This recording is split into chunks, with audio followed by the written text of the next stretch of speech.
Hatchet, Chapter 18, page 173. Brian worked around the tail of the plane 2 more times, pulling himself along on the stabilizer and the elevator, but there simply wasn't a way in. Stupid, he thought. I was stupid to think I could just come out here and get inside the plane. Nothing's that easy. Not out here, not in this place. Nothing is easy. He slammed his fist against the body of the plane, and to his complete surprise, the aluminum covering gave easily under his blow. He hit it again, and once more it bent and gave. And he found that even when he didn't strike it but just pushed, it still moved. It was really, he thought, very thin aluminum skin over a kind of skeleton. And if it gave that easily, he might be able to force his way through. The hatchet. He might be able to cut or hack with the hatchet. He reached into his belt and pulled the hatchet out, picked a place where the aluminum gave to his push, and took an experimental swing at it. The hatchet cut through the aluminum as if it were soft cheese. He couldn't believe it. 3 more hacks, and he had a regular triangle hole the size of his hand, and he could see 4 cables that he guessed were the control cables, going back to the tail, and he hit the skin of the plane with a frenzied series of hacks to make a still larger opening, and he was bending a piece of aluminum away from 2 aluminum braces of some kind when he dropped the hatchet. It went straight down past his legs. He felt it bump his foot and then go on down, down into the water. And for a second, he couldn't understand that he had done it. For all this time, all the living and fighting, the hatchet had been everything. He had always worn it. Without the hatchet, he had nothing. No fire, no tools, no weapons. He was nothing. The hatchet had been him, and he dropped it. Ah! He yelled it, choked on it, a snarly cry of rage at his own carelessness. The hole in the plane was still too small to use for anything, and now he didn't have a tool. That was the kind of thing I would have done before, he said to the lake, to the sky, to the trees. When I came here, I would have done that. Not now, not now. Yet he had, and he hung off the raft for a moment and felt sorry for himself, for his own stupidity. But as before, the self-pity didn't help, and he knew that he only had one course of action. He had to get the hatchet back. He had to dive and get it back. But how deep was it? In the deep end of the gym pool at school, he had no trouble getting to the bottom, and he was pretty sure, about 11 feet. Here, it was impossible to know the exact depth. The front end of the plane, anchored by the weight of the engine, was obviously on the bottom, but it came back up at an angle, so the water wasn't as deep as the plane was long. He pulled himself out of the water so his chest could expand, took 2 deep breaths, and swiveled and dove, pulling his arms and kicking off the raft bottom with his feet. His first thrust took him down a good 8 feet, but the visibility was only 5 feet beyond that, and he could not see the bottom yet. He clawed down 6 or 7 more feet, the pressure pushing in his ears until he held his nose and popped them. And just as he ran out of breath and headed back up, he thought he saw the bottom, still 4 feet below his dive. He exploded out of the surface, bumping his head on the side of the elevator when he came up, and took air like a whale, pushing the stale air out until he wheezed, taking new in. He would have to get deeper and yet still have time to search while he was down there. Stupid, he thought once more, cursing himself. Just dumb. He pulled air again and again, pushing his chest out until he could not possibly get any more capacity. Then took 1 more deep lungful, wheeled and dove again. This time he made an arrow out of his arms and used his legs to push off the bottom of the raft. All he had in his legs to spring snap and propel him down. As soon as he felt himself slowing a bit, he started raking back with his arms at his sides like paddles and thrusting with his legs like a frog. And this time he was so successful that he ran his face into the bottom mud. He shook his head to clear his eyes and looked around. The plane disappeared out and down in front of him. He thought he could see the windows, and that made him think again of the pilot sitting inside, and he forced his thoughts from it. But he could see no hatchet. Bad air triggers were starting to go off in his brain, and he knew he was limited to seconds now. But he held for a moment and tried moving out a bit, and just as he ran out of air, knew that he was going to have to blow soon. He saw the handle sticking out of the mud. He made one grab, missed, reached again, and felt his fingers close on the rubber. He clutched it and, in one motion, slammed his feet down into the mud and powered himself up. But now his lungs were ready to explode, and he had flashes of color in his brain, explosions of color, and he would have to take a pull of water, take it into his lungs. And just as he opened his mouth to take it in, to pull in all the water in the lake, his head blew out of the surface and into the light. It was as if a balloon had exploded. Old air blew out of his nose and mouth, and he pulled in new again and again. He reached for the side of the raft and hung there, just breathing, until he could think once more, the hatchet clutched and shining in his right hand. All right, the plane, still the plane. He went back to the hole in the fuselage and began to chop and cut again, peeling the aluminum skin off in pieces. It was slow going because he was careful, very careful with the hatchet, but he hacked and pulled until he had opened a hole large enough to pull his head and shoulders in and look down into the water. It was very dark inside the fuselage, and he could see nothing. Certainly no sign of the survival pack. There were some small pieces and bits of paper floating on the surface inside the plane.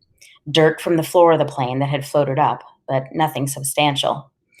Well, he thought, did you expect it to be easy? So easy that way? Just open her up and get the pack, right? He would have to open it more, much more, so he could poke down inside and see what he could find. The survival pack had been zippered nylon bag, or perhaps canvas of some kind, and he thought it had been red, or was it gray? Well, that didn't matter. It must have moved when the plane crashed, and it might be jammed down under something else. He started chopping again, cutting the aluminum away in small triangles, putting each one on the raft as he chopped. He could never throw anything away, he thought, because they might be useful later. Bits of metal, fish arrowheads, or lures, maybe? And when he finally finished again, he had cleaned away the whole side and top of the fuselage that stuck out of the water, had cut down into the water as far as he could reach, and had a hole almost as big as he was, except that it was crossed and crisscrossed with aluminum, or there might be steel, he couldn't tell, braces and formers and cables. It was an awful tangled mess. But after chopping some braces away, there was room for him to wiggle through and get inside. He held back for a moment, uncomfortable with the thought of getting inside the plane. What if the tail settled back into the bottom and he got caught and couldn't get out? It was a horrible thought. But then he reconsidered. The thing had been up now for 2 days, plus a bit, and he had been hammering and climbing on it, and it hadn't gone back down. It seemed pretty solid. He eeled in through the cables and formers, wiggling and pulling until he was inside the tail with his head, clear of the surface of the water, and his legs down on the angled floor. When he was ready, he took a deep breath and pushed down along the floor with his legs, feeling for some kind of fabric or cloth, anything with his bare feet. He touched nothing but the floor plates. Up, a new breath. Then he reached down to formers underwater and pulled himself beneath the water, his legs pushing down and down almost to the backs of the front seats. And finally, on the left side of the plane, he thought he felt his foot hit cloth or canvas. Up for more air, deep breathing, then one more grab at the formers, and pushing as hard as he could, he jammed his feet down and he hit it again. Definitely canvas or heavy nylon. And this time, when he pushed his foot, he thought he felt something inside it, something hard. It had to be the bag. Driven forward by the crash, it was jammed into the backs of the seats and caught on something. He tried to reach for it and pull, but didn't have the air left and went up for more. Lungs filled in great gulps, but he shot down again, pulling on the formers until he was almost there. Then, wheeling down head first, he grabbed at the cloth. It was the survival bag. He pulled and tore at it to loosen it, and just as it broke free and his heart leaped to feel it rise, he looked up above the bag. In the light, coming through the side window, the pale green light from the water, he saw the pilot's head, only it wasn't the pilot's head any longer. The fish. He'd never really thought of it, but the fish had been eating all this time. He had been eating too. They had been at the pilot all this time, almost 2 months, nibbling and chewing, and all that remained was the not quite cleaned skull, and when he looked up, it wobbled loosely. Too much, too much. His mind screamed in horror and he slammed back and was sick in the water. Sick so that he choked on it and tried to breathe water and could have ended there, ended with the pilot where it almost ended when they first arrived, except that his legs jerked. It was instinctive. Fear more than anything else. Fear of what he had seen. But they jerked and pushed, and he was headed up when they jerked, and he shot to the surface, still inside the birdcage of formers and cables. His head slammed into a bracket as he cleared, and he reached up to grab it and was free, in the air, hanging up in the tail. He hung that way for several minutes, choking and heaving and gasping for air, fighting to clear the picture of the pilot from his mind. It went slowly. He knew it would never completely leave. But he looked to the shore, and there were trees and birds. The sun was getting low, and the golden over his shelter, where he stopped coughing, he could hear the gentle sounds of evening, the peace sounds, the bird sounds, and the breeze in the trees. The peace finally came to him, and he settled his breathing. He was still a long way from being finished, had a lot of work to do. The bag was floating next to him, but he had to get it out of the plane and onto the raft, then back to shore. He wiggled out through the formers. It seemed harder than when he came in, and pulled the raft around. The bag fought him. It was almost as if it didn't want to leave the plane. He pulled and jerked, and still it wouldn't fit. And at last he had to change the shape of it, rearranging what was inside by pushing and pulling at the sides until he had narrowed it and made it longer. Even when it finally came, it was difficult, and he had to pull first at one side and then another, an inch at a time, squeezing it through. All of this took some time, and when he finally got the bag out and tied it on top of the raft, it was nearly dark. He was bone tired from working in the water all day, chilled deep, and he still had to push the raft to shore. Many times he thought he would not make it. With the added weight of the bag, which seemed to get heavier by the foot, coupled with the fact that he was getting weaker all the time, the raft seemed barely to move. He kicked and pulled and pushed, taking the shortest way straight back to shore, hanging to rest many times, then surging again and again.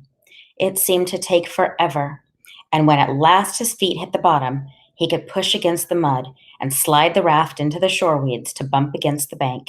He was so weak he couldn't stand, he had to crawl. So tired he didn't even notice the mosquitoes that tore into him like gray, angry cloud. He had done it. That's all he could think now. He had done it.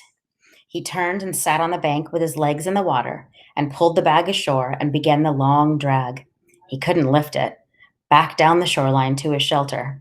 2 hours, almost 3, he dragged and stumbled in the dark, brushing the mosquitoes away, sometimes on his feet, more often on his knees, finally to drop across the bag and to sleep when he made the sand in front of the doorway.